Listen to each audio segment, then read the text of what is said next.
O Carlos Costa, no início do vídeo, ele coloca a coisa da seguinte forma: ele diz que a justiça americana envolveu o banco no processo da Telex Free. Começou aqui a brincadeira com as palavras, pessoal, porque não é que a justiça envolveu o banco estava envolvido, tá certo? Estava envolvido e isso foi detectado justamente durante as investigações dos dados da movimentação financeira. O Carlos Costa tenta mais uma vez descolar as coisas, torcer as coisas, né? Fazer joguinhos aí de palavras. Portanto, outra coisa que ele fala no vídeo, né? Portanto, ele apresenta lá uns casos de pessoas que receberam cheques, 3 casos na verdade que ele apresenta. O vídeo é basicamente isso, né? E ele usa esses casos aí para argumentar, né, que as devoluções são indevidas na maioria dos casos, e aponta o dedo para o trustee, para o interventor, né, o administrador da massa falida da Telex Free, que é o Stephen Bidar. Portanto, ele diz isso, portanto, ele afirma com todas as letras, podem lá olhar no vídeo, ele diz que 90% dos casos são devoluções indevidas, estão erradas. E aí usa 3 casos em concreto, né, com dados que ele mostra. Ninguém sabe se aquilo é verdade ou não, né, para tentar reforçar essa ideia. Portanto, eu gostaria então de que vocês usassem a cabeça, quer dizer, porque reparem só, ele fala 90% dos casos. E depois, lá mais na frente do vídeo, pode reparar que depois ele diz que vai interpelar a justiça, que vai acionar porque isso está errado e tal, e diz que está montando a lista, né? Porque segundo ele a lista está errada, a lista lá do Stephen Bidar está toda errada, né? E ele diz que está montando uma lista para passar isso aí, juntar isso aí com o protesto que ele vai fazer na justiça. Então, pensem bem, usem a cabeça. Se ele está montando a lista, ele não sabe a lista ainda. Concordam comigo? Se ele não sabe a lista, como é que ele pode dizer que 90% está errado? Vocês estão entendendo, pessoal? Portanto, ele mesmo se contradiz no vídeo, tá certo? Ele nem sabe ainda a relação de todas as pessoas. Tanto é que tiveram que mandar os casos para ele, né? Ele disse que recebeu vários e-mails e pegou 3 e-mails, 3 casos para mostrar, tá? Mas vocês acreditam que ele recebeu 14 mil e-mails ou 14 mil casos? Não recebeu, né? Obviamente que não. Ele mesmo admite isso. Portanto, ele mesmo se contradiz, tá certo? Ele está generalizando e falando de coisas que ele não sabe, tá? Ele mesmo se contradiz. Então, pessoal, vamos aos casos, né? Ele pega 3 casos, mais uma vez, não divulga nada, não divulga qual a fonte, quais são os casos, tá?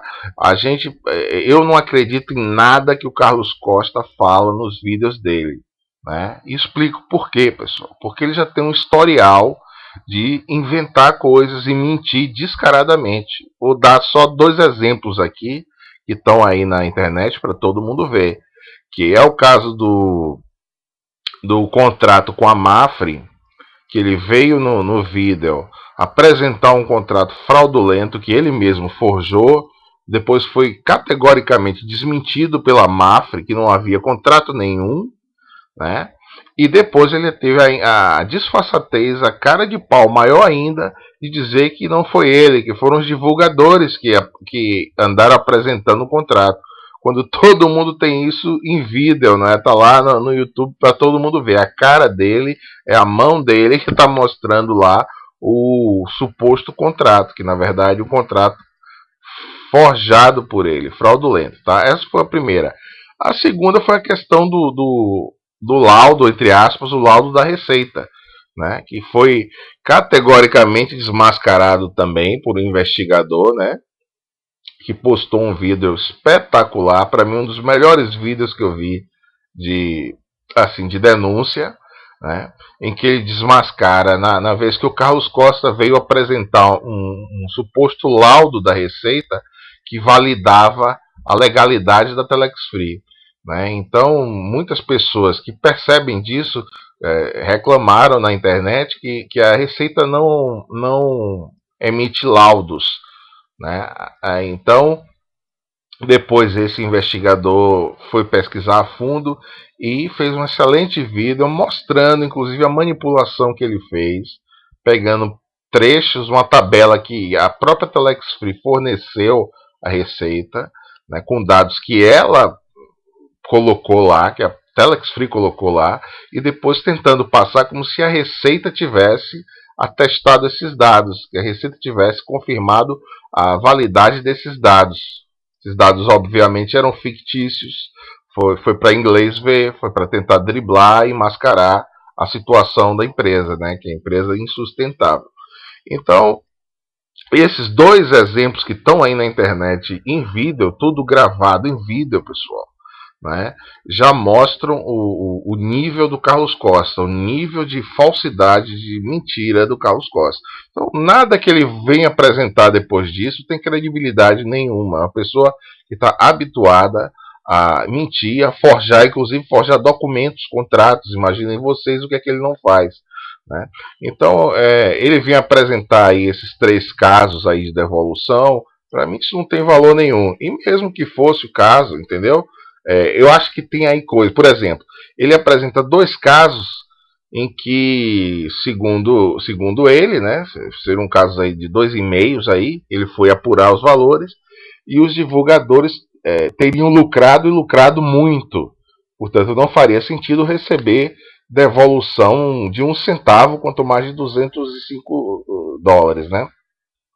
Então, a impressão que eu tenho, né, eu não gosto muito de comentar em cima de especulações, né? E, portanto, a primeira coisa como eu falei, é desconfiar da veracidade desses dados. Né? A segunda coisa, eu acho que é assim, é muito provável que esse valor que ele diz que as pessoas lucraram, na verdade, como é que se diz? Seria dinheiro de back-office, né? Seria dinheiro lá, saldo que está lá na tela do computador, que está lá no sistema da Telex Free, mas que as pessoas nunca sacaram. Né? Provavelmente deve ser esse o caso. Aquelas 2 pessoas ali devem estar com aquele dinheirão todo na tela do computador. Estão entendendo? E aí ele está dizendo que isso é lucro. Quer dizer, é lucro quando é que é lucro? Se o dinheiro está lá preso e a pessoa nem sabe se aquele dinheiro existe. Provavelmente não existe. Né? Só existe lá no sistema fraudulento da empresa. Então, isso para mim é o que provavelmente deve ter acontecido. Se não é, se não for coisa pior, se ele não tiver realmente inventado aí uns casos para tentar justificar. E tem lá o terceiro caso que ele mostra, né? Que é o caso do cara que entrou como partner, né? E pagou só $50 e estaria recebendo 205. É a mesma coisa que eu falo. Não sei qual a veracidade disso. E não acredito, sinceramente, né, qualquer pessoa que tem um mínimo de neurônio não vai acreditar que a maioria das pessoas entrou com partner. Todo mundo sabe, até eu que nunca entrei em Telex Free, nem nunca entrei em MMN nenhum, né, até eu sei disso, que 99% dos casos as pessoas entravam era com family. Né? Não entravam com $50, as pessoas entravam era com 3, como é que se diz? 3 mil reais, $1.000, né? Que era o Family.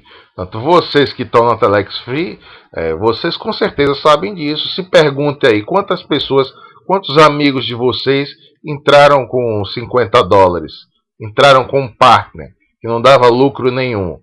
Né? Então isso é tentar fazer da exceção a regra. Né? Mesmo que seja verdade esse caso aí, né? Isso não é regra. Portanto, a maioria das pessoas levou um tombo de pelo menos 3 mil reais. Né?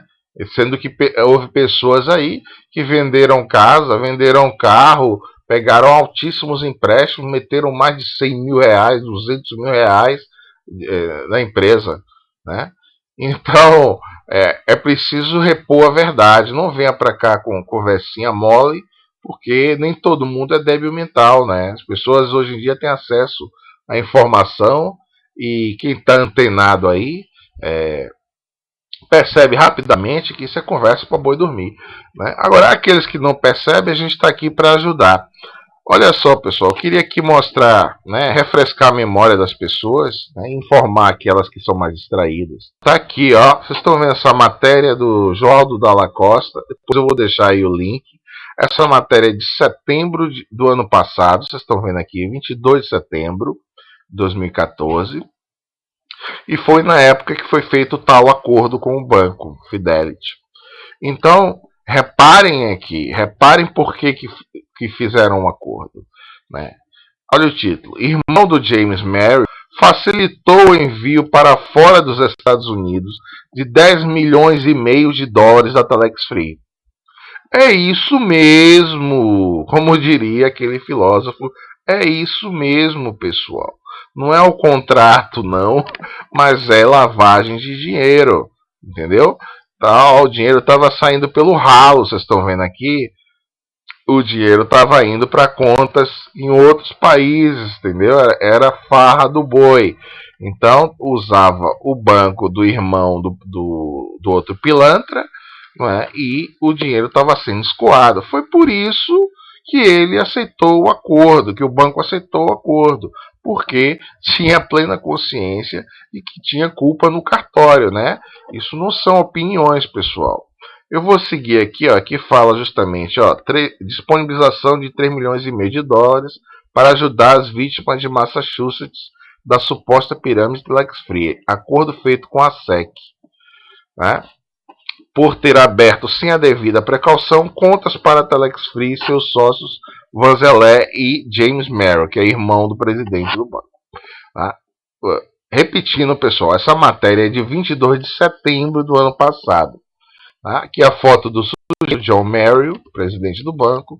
E aqui está a parte mais interessante que eu queria chamar a atenção para vocês. Olha só. Foram enviados para fora dos Estados Unidos milhões de dólares num grande volume de transações, incluindo 10 milhões e meio de dólares de contas particulares dos sócios da Telex Free. É isso mesmo, pessoal. O dinheiro saía do caixa da empresa e ia para a conta particular dos larápios, do Vanzeller, tá? E do James Merrill, tá certo? E ele dá um exemplo. Uma das movimentações foi a partir da conta do Vanzeller para outra conta sua em Singapura, na China, no valor de 3 milhões e meio de dólares. Tá certo? Então vocês acordem. Né? Eles fizeram um acordo foi porque estão com culpa no cartório. As contas serviam para escoar o dinheiro, tá? Lavagem de dinheiro, para fuga para paraísos fiscais. Então, vocês vejam aqui o valor, 3 milhões e meio. Onde é que vocês já viram esse valor? É o valor do fundo, entendeu? Então a SEC chegou para o cara do banco e diz, olha, pelo menos esses 3 milhões e meio aqui, você vai repor, meu amigo. E se você não repor, a multa ainda vai ser mais violenta em suas costas se a gente não botar o banco no processo. Ele aí afrouxou, afinou, né? Porque tem culpa no cartório. Então, era isso que eu queria mostrar aqui para vocês. Eu acho que ficou bem claro, né? Ficou bem claro aqui que não dá para tapar o sol com a peneira, entendeu? Então vocês vejam a falácia que foi o vídeo do Carlos Costa, o Plantão 57. Vocês vejam o Carlos Castilho, né? Fazendo coro com ele, no mesmo diapasão aí, né? Tentando tapar o sol com a peneira, tá certo?